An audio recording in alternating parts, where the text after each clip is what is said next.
Pemirsa, kami kembali membawa Anda untuk bisa mengikuti bagaimana suasana saat ini menjelang pengundian nomor urut Pilgub Jakarta. Seperti yang kita tahu tadi bahwa 3 paslon Pilgub Jakarta ini sudah tiba di tempat acara. Baik itu Pramono Anung dan Rano Karno yang tiba di tempat setelah kemudian menyusuri perjalanan dengan naik oplet yang memang tadi sudah sempat kita bahas. Ini identik dengan sosok Bang Dul.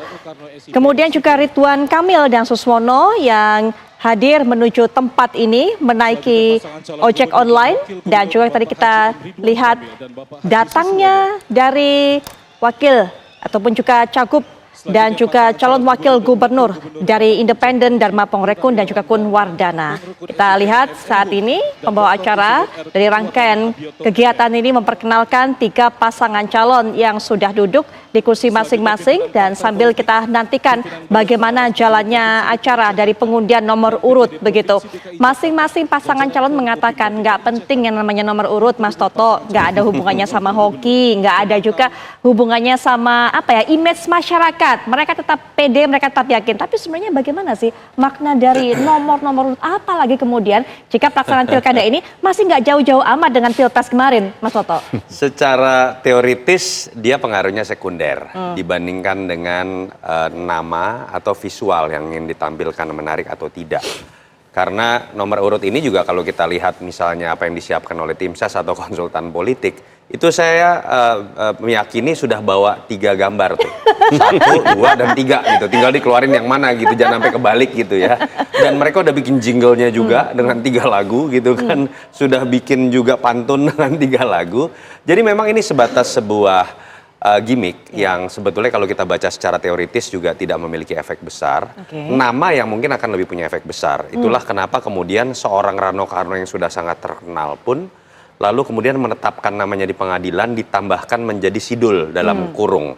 Dan walaupun kalau kita bicara pilkada beda dengan pileg ya. Kalau pileg itu kan hanya nama. Makanya kalau bicara kayak kemarin misalnya Once. Once itu kan nama aslinya saya sendiri sampai sekarang nggak hafal. Dan kalau dia tidak ganti namanya jadi Once Mekel, nggak ada yang milih tuh kira-kira. Elfonda Mekel, saya kasih tahu. Elfonda Mekel. Nah kan nggak banyak hafal, saya aja kadang-kadang lupa gitu ya. Tapi mungkin belajar dari pengalaman kemarin Komeng. Komeng itu sebetulnya DPD itu sudah gambar kalau DPD. Tapi tetap Komeng mengubah namanya menjadi dalam kurung Komeng. Dan terbukti suaranya terbesar dari seluruh DPD se-Indonesia bahkan ya. Dan mungkin itu juga yang menginspirasi Dul ketika kemudian Rano Karno akhirnya menambahkan nama si Dul. Jadi kalau nomor ini sebetulnya tidak berpengaruh secara teoritis, tapi karena ini momennya bersamaan dengan Pilpres, banyak yang mencoba mengkait-kaitkan. Betul, nah itu misalnya, terjadi juga tadi pada hasil pengundian nomor urut. Tapi kita dengarkan terlebih dahulu lagu Kebangsaan Indonesia Raya yang berkumandang dan juga dinyanyikan oleh para pasangan calon dari calon gubernur dan juga wakil gubernur Jakarta.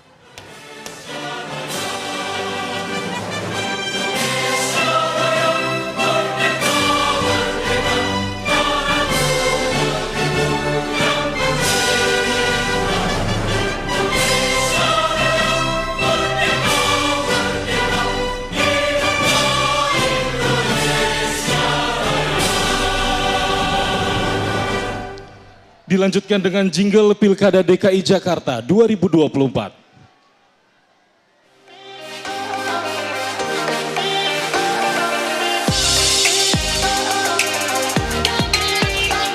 Itu kan ridonya putih, itunya oranye.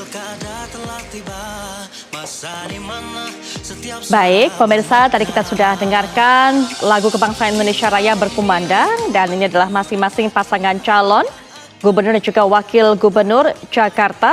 Dan kita lihat bagaimana sosok-sosok yang penting termasuk ketua tim sesnya, ada Cak Lontong tadi di belakang dari Pramono Anung dan juga Rano Karno. Nanti kita bahas para sosok yang ada di belakang yang memang menargetkan kesuksesan dari masing-masing pasangan yang didukung. Nah ini kalau ya baju hitam ini kayaknya para pendukung Dharma Pongrekun ya kan, dan juga Kun Wardana kayaknya yang paling semangat pada malam hari ini. Nothing tulus istilah Mas Aditya tadi. Ya, sambil kita lihat juga. Nah ini dia Kita nanti juga pantau bagaimana kemudian proses pengundian nomor urut yang ada di Sumatera Utara, kemudian yang ada di Jawa Barat dan juga Jawa Tengah. Bicara mengenai nomor urut tadi memang faktor sekunder, tapi tadi terjadi juga di Jawa Timur setelah keluar hasilnya banyak yang mengait-ngaitkan pada Pilpres lalu karena memang dibilang serupa. Mirip, begitu Mas Adit? Iya, begitu Mas Adit. Ya mungkin tadi masih berusaha untuk tidak lupa memorinya dengan Pilpres ya agar mudah. Meskipun menurut saya masyarakat kita juga nggak terlalu ini ya dengan nomor urut ya. Mungkin nanti akan mudah bagi mereka untuk memproduksi material kampanye gitu ya, agar kemudian untuk bilang kalau dia pendukungnya Pak Prabowo itu nomor 2 gitu ya. Sementara kalau yang pendukungnya Pak siapa namanya Ganjar gitu nomor 3 dan segala macam. Anies 1. Tapi kan ini menurut saya ya masih bisa dinikahan lah, masih bisa diperdebatkan soal gitu ya. Bukan nomor urut yang catchy ataupun juga yang lebih nge-grab perhatian dari para pemilih, tapi mungkin nama tadi yang bagaimana diidentikan tadi Mas Toto juga menjelaskan Sidul ataupun juga foto yang kita belajar dari Komeng kemarin. Iya, itu juga menurut saya ada sesuatu yang menarik ya, karena saya perhatikan tadi pagi jalan gitu ya, karena kebetulan rumah saya di daerah Depok gitu, saya kira loh ini kok Pak JJ sama Ronald kok jadi fotonya mirip-mirip kayak Komeng, miring-miring gitu ya. Jadi jangan-jangan nanti ada foto-foto lain yang juga apa namanya nyeleneh gitu ya, yang bisa kita perhatikan. Diperbolehkan. Nah itu dia. Tapi itu kan ini Mas Toto, ini baliho ya, bukan foto resmi di. Betul, di surat yang nanti dicoblos ya. Iya.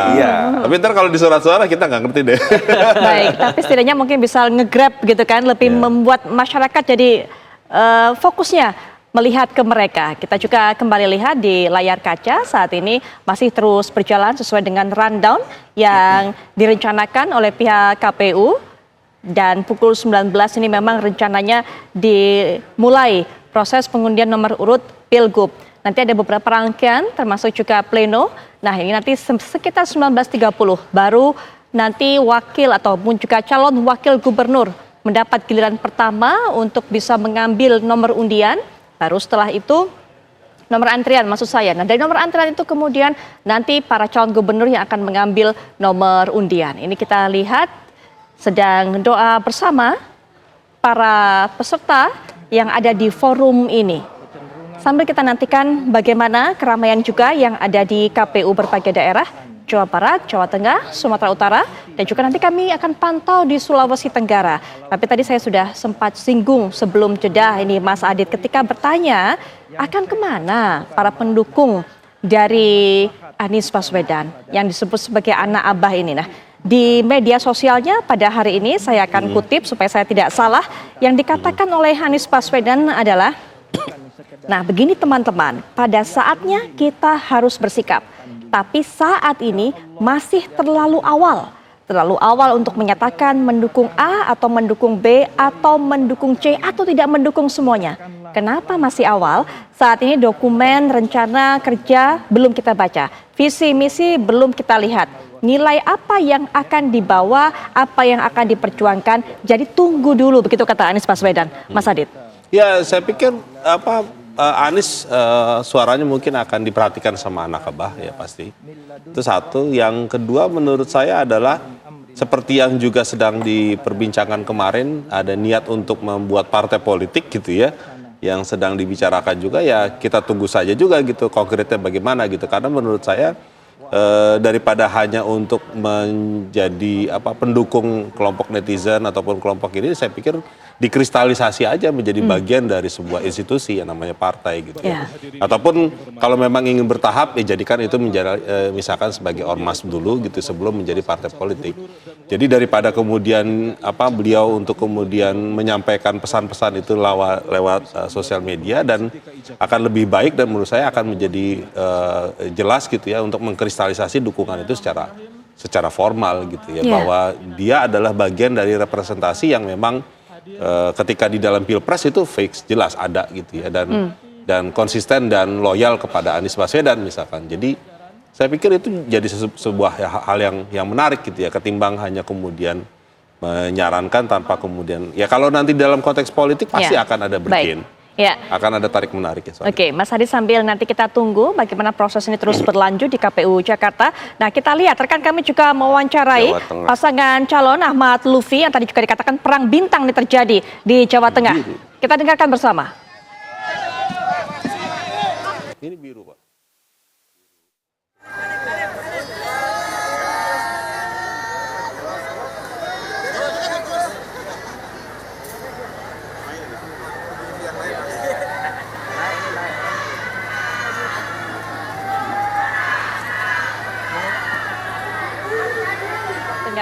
pasangan Ahmad Lutfi dan juga Taj Yassin Maimun yang tadi juga sempat rekan kami wawancarai dan juga kita lihat bagaimana mereka akan masuk ke dalam bersama dengan para pendukung. Kalau kita tadi nggak sempat memonitor Mas Toto dengan apa mereka datang, bagaimana cara mereka sampai, kita hanya bisa melihat saat ini mereka tiba dengan kemeja birunya. Nah, biasanya apapun itu yang dikenakan bisa menjadi simbol-simbol makna tertentu, Mas Toto. Iya, kalau menerka kendaraan lebih mudah menerka apa yang akan digunakan oleh Pak Andika. Karena kalau kita lihat di IG-nya atau sosmed-sosmed yang beredar, kampanye pun selalu menggunakan kendaraan yang tinggi kayak tank lah, saya nggak tahu apa itu namanya ya. Dan kayaknya sih tidak dilawan dengan menggunakan tank versi polisi lah ya oleh Pak Ahmad Lutfi. Tapi kalau menggunakan simbol biru ya saya pikir ini simbol Kim Plus. Walaupun birunya agak berbeda dengan biru muda. bukan biru muda yang digunakan oleh Prabowo Gibran, tapi saya pikir ini simbol untuk menjadi antitesis dari kekuatan banteng. Yang kemudian memang mereka keroyok ya. Kalau kita bicara keroyokan ini, Jawa Tengah ini jauh lebih dulu mengkeroyok Pramono Anung dengan Dul di Jakarta. Kalau ini betul-betul pertama bekerjanya Ahmad Lutfi, kalau saya ingat sekali dari tahun lalu pun kita ke Jawa Tengah, balihonya sudah banyak sekali. Bahkan sampai saya melewati hutan ada juga balihonya gitu ya. Jadi memang sudah dipersiapkan dan kita tahu Ahmad Lutfi ini punya kedekatan secara pribadi dengan Jokowi dan keluarga.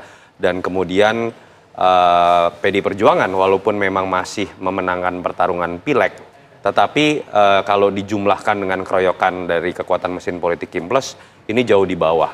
PD Perjuangan sekitar 26%, sisanya tentu saja adalah Kim Plus. Dan memang salah satu yang juga kemudian menurut saya sengaja dilakukan untuk memberikan cubitan atau tamparan adalah dengan menggandeng wakil yang adalah mantan wakilnya Ganjar Pranowo.